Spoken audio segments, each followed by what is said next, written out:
What's up, everyone? Kyle here. Welcome to this edition of Our Travel Tips. Today we're talking group travel.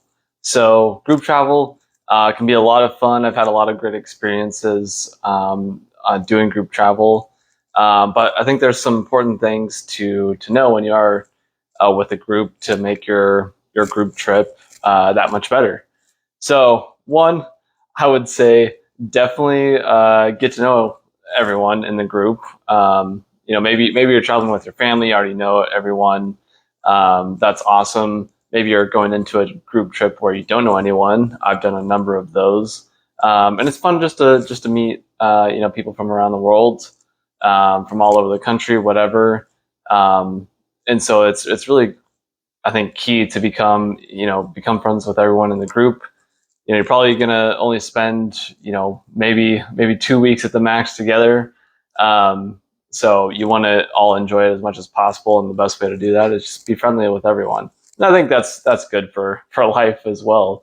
Become friends with everyone, and if you are traveling with your family, that might be even a more difficult dynamic. You might be in close quarters with your family for a few days, but I think it's good just understand that you guys are all experiencing this trip together, and you want to all make it as good as possible.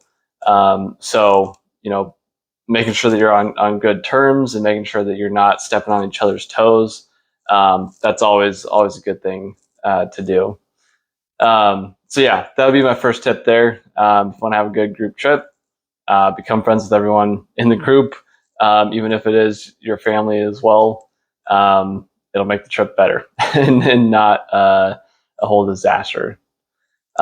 Second, I would say definitely share the responsibilities with everyone in the group. Yes, there's group trips that people take where there's a set itinerary and there's a trip leader and all those sorts of things, and that's awesome. I'm not talking specifically about that. If there is a set itinerary, that's what it is. But it's all the little in between parts. So if you are in a group trip like that, where maybe you have some free time, and maybe the group goes out to dinner together or something like that, I think it's nice to kind of share. Each night maybe someone different picks the restaurant, or someone picks the bar, or whatever.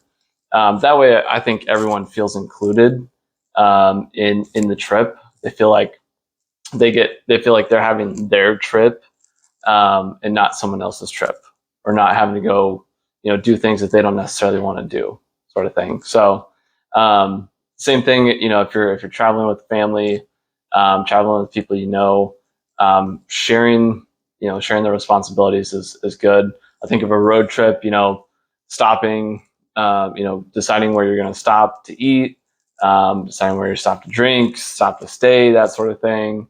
Maybe which route you go day after day, like changing up who's in charge of that sort of thing can be really nice to help everyone feel included and really enjoy the trip as much as possible. The other thing I would say is don't spend your whole trip figuring out where you're going to go with your group.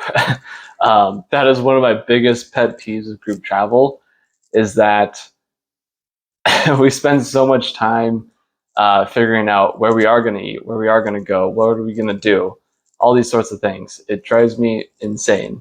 So if there is someone in the group like me who likes to have kind of an itinerary laid out, or a specific set of things that I personally want to do, having that sort of thing in advance is really helpful.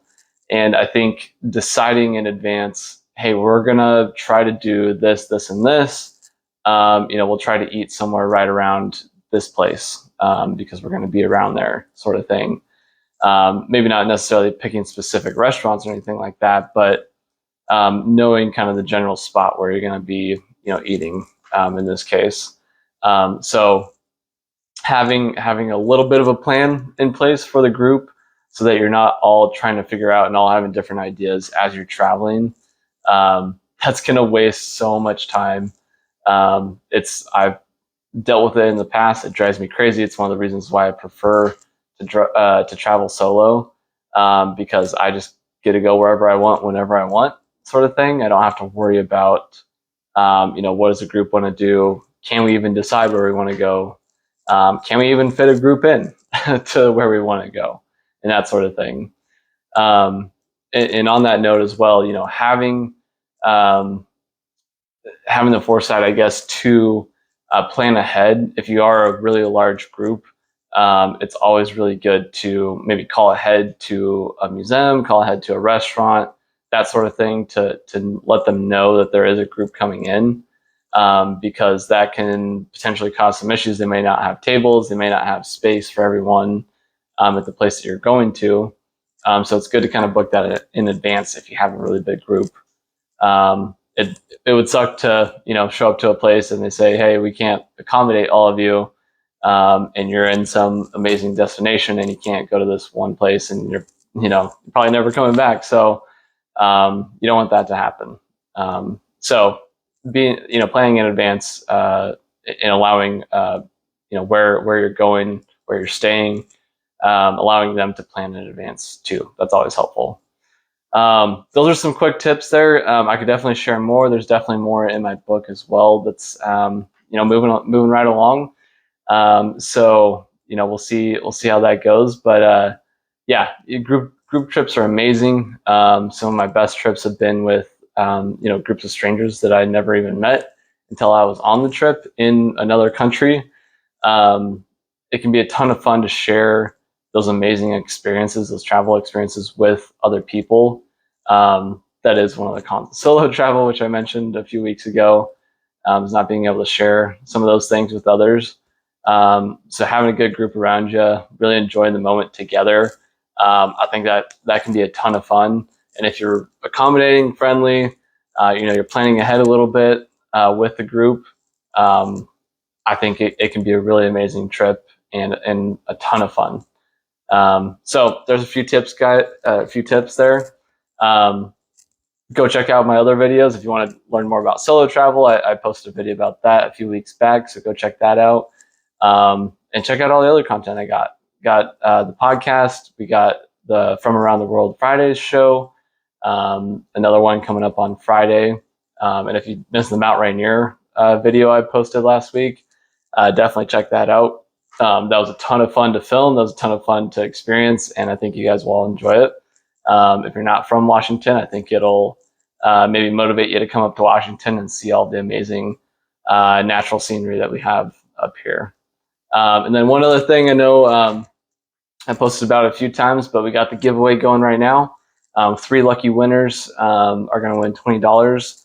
All you have to do is go to my YouTube channel and subscribe. Our Travel Experiences. If you're watching this video, then you're on it right now. So just hit that subscribe button and message me on Instagram at Our Travel Experiences Podcast with a screenshot showing that you have subscribed. And that's really it. I'll be picking the winners on Thursday. I believe that is the 21st. The entry period ends at 9 p.m. Pacific on Wednesday, July 20th. So get out there, guys. Keep exploring the world, and let me know about some of your group trips. I'd love to hear about them. Also, if you want to share them on the podcast sometime, definitely let me know. I'd love to have you on. So there you go, guys. Enjoy, and I'll see you all next time.